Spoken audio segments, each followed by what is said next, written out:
Just একটু আপনি বলবেন, আমি আর ইন্টারাপ্ট করব না। একটা কথা যে তিনি বলছেন তার বক্তব্যে পররাষ্ট্রমন্ত্রীর সঙ্গে বৈঠক শেষে বাংলাদেশের জনগণের সঙ্গে এখানে সম্পর্কটা তারা জনগণের সঙ্গে করতে চান, যেটা তারা নির্বাচনোত্তর বিবৃতিতেও বলেছিলেন।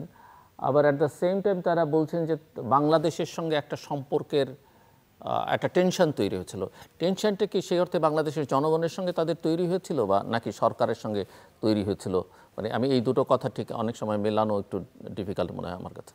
জি, আপনি বলছিলেন।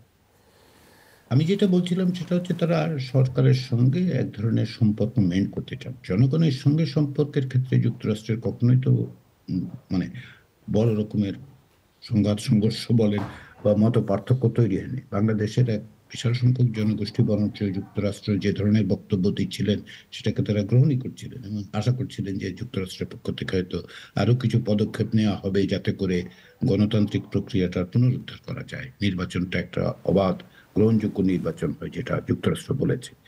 তো যেটা আমি বলছিলাম যে এটা দুটো দিক আছে আর কি। সেটা হচ্ছে এক নম্বর বিষয়টা হচ্ছে যে তারা এখন সরকারের সাথে অনেক তাদের ভাষায় কঠিন বিষয়গুলোকে পাশে রেখে অন্যান্য বিষয় নিয়ে তারা কথা বলছেন। এটা হচ্ছে সম্পর্ক উন্নয়নের চেষ্টা করা।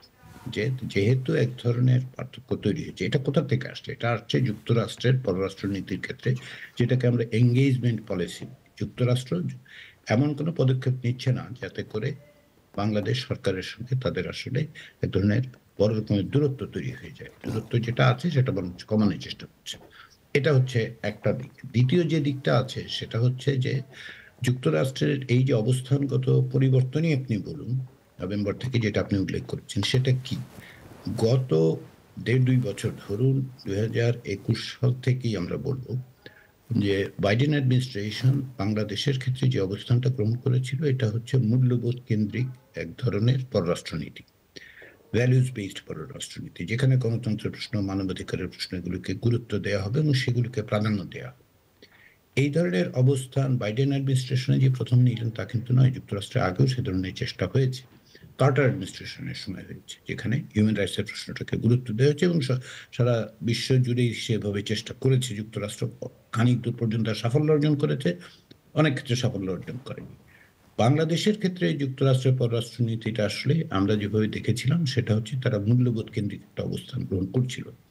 কিন্তু শেষ পর্যন্ত যেটা দাঁড়িয়েছে সেটা হচ্ছে একটা রিয়েলিস্ট পলিসি, ইন্টারন্যাশনাল রিলেশনসে যেটাকে আমরা বলি রিয়েলিস্ট পলিসি, সেই জায়গায় গিয়ে দাঁড়িয়েছে।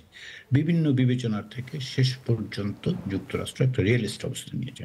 মাঠ পর্যায়ে যে অবস্থাটা আছে, অর্থাৎ বাস্তবে যে পরিস্থিতি আছে সেটাকে তারা মেনে নিয়েছে এবং সে মেনে নেওয়ার ক্ষেত্রে যে প্রশ্নটা আপনি বলছেন, অন্যরা বলছে যে তারা ভারতের অবস্থানটাকেই গ্রহণ করলেন কি। হ্যাঁ, যুক্তরাষ্ট্র বলছে যে তারা সরাসরি বাংলাদেশকে দেখে, সেটাও আমরা লক্ষ্য করেছিলাম যে আসলে বাইডেন অ্যাডমিনিস্ট্রেশন সেটাই করছিল। কিন্তু বাস্তবতার বিবেচনায় তাদের কাছে যেহেতু এই অঞ্চলে ভারতের গুরুত্ব অনেক বেশি, সেহেতু ভারত যে অবস্থানটা নিয়েছে সেই অবস্থান থেকে খুব ব্যতিক্রমী অবস্থান তারা আসলে নিতে চাননি। তাতে করে ভারতের চোখ দিয়ে বাংলাদেশ দেখা হলো নাকি বাংলাদেশকে দেখার ক্ষেত্রে যুক্তরাষ্ট্র তার বাস্তব জাতীয় স্বার্থকে বিবেচনা করলো, সেটাও আপনাকে মনে রাখতে হবে। আমার কাছে মনে হয়েছে যে আসলে ভারতের অবস্থানের সঙ্গে যুক্তরাষ্ট্রের অবস্থানের অ্যালাইনমেন্টটা হয়েছে এই কারণে যে যুক্তরাষ্ট্র মনে করছে যে এটা তার জাতীয় স্বার্থের অনুকূল। এই মুহূর্তে যদি বাংলাদেশের উপর চাপ প্রয়োগ করা হয়, যদিও মানে তাহলে যেটা হবে যে বাংলাদেশের অবস্থানগত পরিবর্তন ঘটে আরো বেশি চীনপন্থী হতে পারে। এটা ভারতীয়দের যুক্তি এবং এটা আমি ঠিক গ্রহণ করি না, কিন্তু এইটা সম্ভবত ওয়াশিংটনে এই ধরনের একটা ধারণা তৈরি করা হয়েছে এবং এটা গ্রহণযোগ্যতা পেয়েছে। এই পরিস্থিতির মধ্যেই আসলে আমরা যুক্তরাষ্ট্রের অবস্থানটা দেখতে পাই। কিন্তু এখানে যে কথা কিন্তু আপনি বলেন এবং অন্য অনেকেই বলে যে 14 সাল থেকে বা তারও আগ থেকে যখন ভারতের প্রভাব বাংলাদেশে বৃদ্ধি পাচ্ছে, তখনই আসলে চীনের ইনফ্লুয়েন্সটাও ইনক্রিজ করছে একই সময়। এবং নির্বাচনের পরে যেটা বলছিলেন যে ভারতীয়রা যেটা বুঝিয়েছে অন্যদেরকে, কিন্তু এটা লক্ষণীয় যে নির্বাচনের পরেও আসলে চীনের প্রভাবই বিস্তৃত হচ্ছে এবং সেটা সাধারণভাবে যারা একটা সময়ে মার্কিন যুক্তরাষ্ট্রের দিকে তাকিয়েছিল তাদেরও অনেকের এখন আমি সোশ্যাল মিডিয়াতে লক্ষ্য করি, অন্য জায়গায় লক্ষ্য করি, তারাও মনে করেন যে না, চীনই হয়তো কারণ তাদের এখন প্রধান আক্রমণের লক্ষ্যবস্তু হচ্ছে ভারত, কাজে চীনই সেখানে তাকে একটা সহায়তা দিতে পারে বা সাহায্য করতে পারে, সেটা যুক্তরাষ্ট্র নয়। এরকম একটা পারসেপশন অনেকের মধ্যে তৈরি হচ্ছে সাধারণভাবে। সঙ্গত কারণেই তৈরি হয়েছে ছিল। এটা আমি 2020 সাল থেকে বলছিলাম। আপনার হয়তো মনে থাকবে আটলান্টিক কাউন্সিলের একটা লেখা আমি লিখেছিলাম 2020 সালে যে আসলে বাংলাদেশের দিকে আমাদের নজর দেওয়া দরকার। কি কারণে? সেটা হচ্ছে ওইখানে ভারত এবং চীনের মধ্যে একটা প্রতিদ্বন্দ্বিতা তৈরি হবে। নির্বাচনের পরবর্তী সময়ে আমি যে কথাগুলো বলার চেষ্টা করেছি গত জানুয়ারি মাস থেকে, সেটা হচ্ছে এই অবস্থানের কারণে, যুক্তরাষ্ট্রের এই অবস্থানের কারণে যেটা দাঁড়াবে সেটা হচ্ছে যে এই ক্ষেত্রে ভারত এবং চীনের মধ্যে এক ধরনের প্রতিদ্বন্দ্বিতামূলক সম্পর্ক তো আছেই, সেটা অব্যাহত থাকবে। কিন্তু আপনি যেটা উল্লেখ করেছেন সেটা খুব গুরুত্বপূর্ণ। সেটা হচ্ছে যে দেখুন ২০০৯ সাল থেকে ভারতের সঙ্গে বাংলাদেশের সম্পর্কের ঘনিষ্ঠতা অত্যন্ত গভীর হয়েছে। এটা রাজনৈতিক কারণে হয়েছে, সেটা আমরা সকলেই জানি। এবং সেই সময়টাতেই আসলে চীনের প্রভাব বৃদ্ধি পেয়েছে এবং বাংলাদেশ বিআরআইতে যুক্ত হয়েছে ২০১৬ সালে, ২০১৪ সালের নির্বাচনের পর। খেয়াল করে দেখুন ২০১৪ সালের নির্বাচন করার ক্ষেত্রে ভারতের যে ভূমিকা ছিল সেটা শুধুমাত্র সুজাতা সিং এর মানে সফরে তো যথেষ্ট, এমনকি ক্ষমতাসীন দলের নেতা নেত্রীরা স্বীকারও করেছেন, স্পষ্টভাবেই স্বীকার করেছেন। এবং আমার যতদূর মনে পড়ে যে এখনকার পররাষ্ট্রমন্ত্রী হাসান মাহমুদও সেটা বলেছেন। এই মেয়াদেই তিনি কথাটা বলেছেন। তো এখন ভারত চীনের এই প্রভাবকে মোকাবেলা করতে পারবে কিনা বাংলাদেশে, সে বিষয়ে আমার সংশয় আছে। ভারতের সঙ্গে যে রাজনৈতিক নির্ভরতা এই ক্ষমতাসীনদের তৈরি হয়েছে সেটা যথেষ্ট কিনা যে চীনের প্রভাবকে মোকাবেলা করার ক্ষেত্রে, বিশেষত অর্থনৈতিক কারণে, যেটাকে আমরা সফট পাওয়ার বলি। সফট পাওয়ারের দিক থেকে চীন অনেক বেশি এগিয়ে আছে। এইটা একটা গুরুত্বপূর্ণ বিবেচনার দিক আরকি। ফলে আমার যেটা মনে হয়েছে, পুরনো প্রসঙ্গে যদি ফিরে যাই, যে যুক্তরাষ্ট্র এখন যে অবস্থানটা নিচ্ছে এটার দুটো দিক। ১ নম্বর হচ্ছে এনগেজমেন্টের পলিসি। আমি নিজে খুব একটা এনগেজমেন্টের ক্ষেত্রে এনগেজমেন্টের এই পলিসির সমর্থক নই। আমি মনে করি না যে এনগেজমেন্টের একেবারে ডিসএনগেজ হবে, তাও আমি বুঝছি না। কিন্তু এনগেজমেন্টের ক্ষেত্রে কোনটাকে প্রাধান্য দেওয়া হবে সেটা একটা গুরুত্বপূর্ণ বিষয়।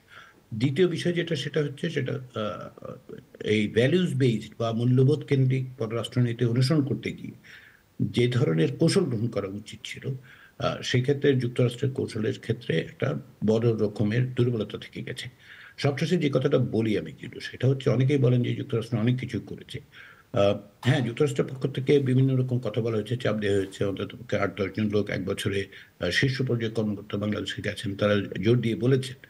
কিন্তু কার্যকরভাবে কোন ধরনের পদক্ষেপ গ্রহণের ক্ষেত্রে যুক্তরাষ্ট্রের দ্বিধা কিন্তু আমরা সবসময় লক্ষ্য করেছি। তারা বলছেন বটে, বলেছেন, এক অর্থে চাপও দিয়েছেন। কিন্তু খুব কার্যকর পদক্ষেপ কি গ্রহণ করেছিল যুক্তরাষ্ট্রে? ভিসা নীতি। আপনার এই অনুষ্ঠানেও আমি বলেছি, অন্যত্রও বলেছি ভিসা নীতির পর থেকে, যে শুধুমাত্র একটা ভিসা নীতি দিয়ে একটি দেশে অবাধ, সুষ্ঠু, গ্রহণযোগ্য নির্বাচন জন্য সরকারকে রাজি করানো যাবে, এটা আমার কখনোই মনে হয়নি। আমি আশা করি, অনুমান করি ওয়াশিংটনের লোকজন আসলে সেটা বুঝতে পেরেছেন। জেনেই তারা ভেবেছেন, আশা করেছেন। ফলে আগামী দিনগুলোতে যুক্তরাষ্ট্রের সাথে সম্পর্কের ক্ষেত্রে যে দ্বিমাত্রিকতা থাকবে, এমনিতেই তো বহুমাত্রিক, বিভিন্ন রকম সিকিউরিটি কোঅপারেশন আছে, ইকোনমিক কোঅপারেশন আছে এক ধরনের, তারপরে ধরেন আ পলিটিক্যাল লেভেলেও এক ধরনের যোগাযোগ আছে। সিকিউরিটি কোঅপারেশনের মধ্যে ধরেন কাউন্টার টেররিজমের একটা বড় রকমের ভূমিকা পালন করে এসছে অন্ততপক্ষে গত বছরগুলোতে। তো এই মাত্রাগুলো কিন্তু এক ধরনের টানাপোড়েন যে একেবারে শেষ হয়ে যাবে তাও নয়।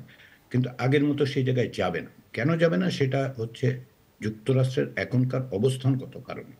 তারপরে ধরুন নির্বাচনের পরে কি হবে? এখন থেকে নভেম্বর নির্বাচনের পরে কি হবে? যুক্তরাষ্ট্রের নির্বাচনের পরে সেটাও আসলে আমাদের বিবেচনায় রাখা দরকার।